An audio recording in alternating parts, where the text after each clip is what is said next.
Thank you. I'm very glad to be here tonight. The first thing that I want to do is introduce you to my family. I've got my wife here, Diane, and I've got two of my children. My oldest is not here, but I've got my sweet daughter, Nora. Nora, why don't you raise your hand so everybody can see who you are. A lovely little girl who's a wonderful singer. And I've got my little boy, Davis. Davis is 7 years old. He is my farm buddy whenever we get out on the farm. We live on a farm. Whenever we get out on the farm, Davis is, he's the best helper in the world, and he's got his hand raised there.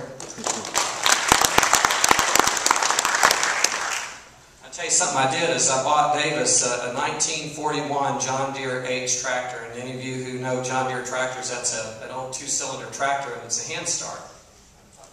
And I told him when he could start it, he could drive it. So he's still looking forward to that. He sure is. I want to tell you a little bit about myself. I'm a certified public accountant. Also, as a teacher, I taught at Lipscomb University for 6 years as adjunct business faculty. I'm a business owner. I own the Bike Peddler stores in Nashville, Tennessee. I grew up in a Christian family. My father was president of Ohio Valley College. Those of you that have a Church of Christ background are probably familiar with that school. I'm a husband. I'm a father. Those tell you about the things that I do, but they don't really tell you who I am. So what I want to do is tell you what frames me. And as a candidate, and as a person, as a business person, as a father, as a husband, I'm framed by the values of faith, family, and freedom. You know, we got a lot of problems in our country. We got a lot of economic problems. But this country has to turn to God to solve the problems that we have, because I believe with all my heart,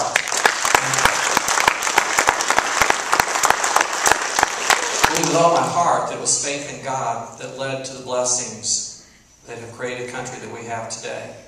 I believe in family. Families are really the central part of society. Families are where the rule of law really takes place. And if we have strong families, we have strong communities. Strong communities lead to strong states, and strong states lead to a strong nation. I also believe in freedom. I believe in the Constitution as our founding fathers intended it. You know, when we look back at freedom, when we look at the people who've shed their blood for freedom so that we have what we have today, these are people who were willing to give their lives for the Constitution, people who swore an oath to protect and defend that document. And I believe in that document the way our founding fathers intended. And see, today, those values of faith, family, and freedom, they're under assault by the liberals. And many people are pretty discouraged, and when you go out and you talk to people, they say, I'm not sure that America can ever be a great country again. They feel like that America's best days are behind us, but I have to tell you that I'm actually encouraged by what I see. Because this liberal assault on our values has stirred a sleeping giant. And what's happening all across America is people just like you, folks just like you, are saying enough is enough. If we don't take our country back right now, it's going to be forever too late. And when people ask me why I'm running, I say I'm running for the future. And I tell you what, I've got 3 young kids, and if that doesn't motivate you, I don't know what will. Because when we talk to our kids, we tell them you got to stand up and you got to do the right thing.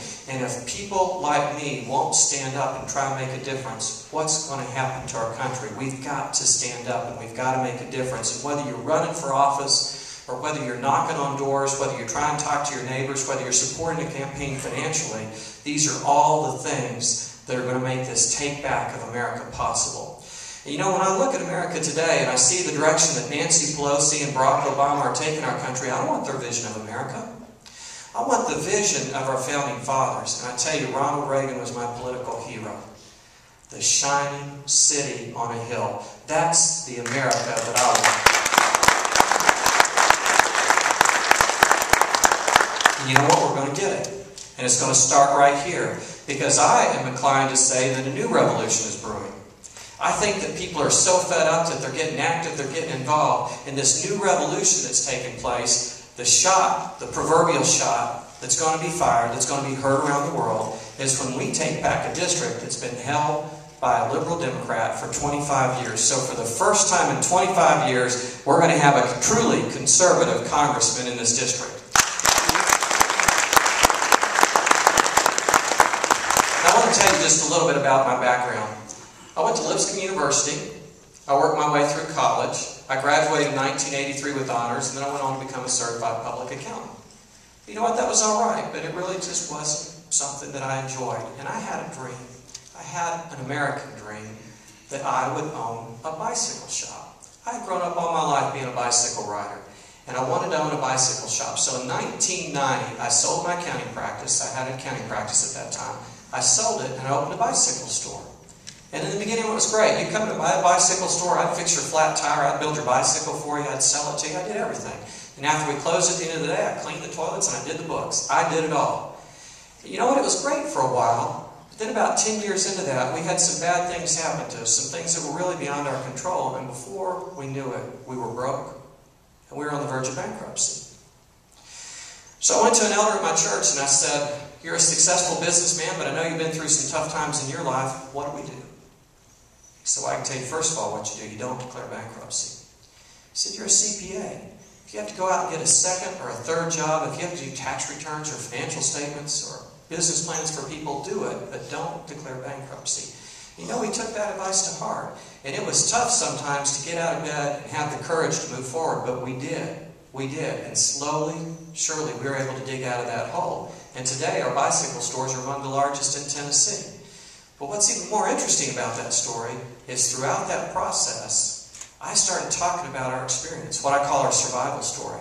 And before long, my peers in the bicycle industry voted to elect me president of the National Bicycle Dealers Association.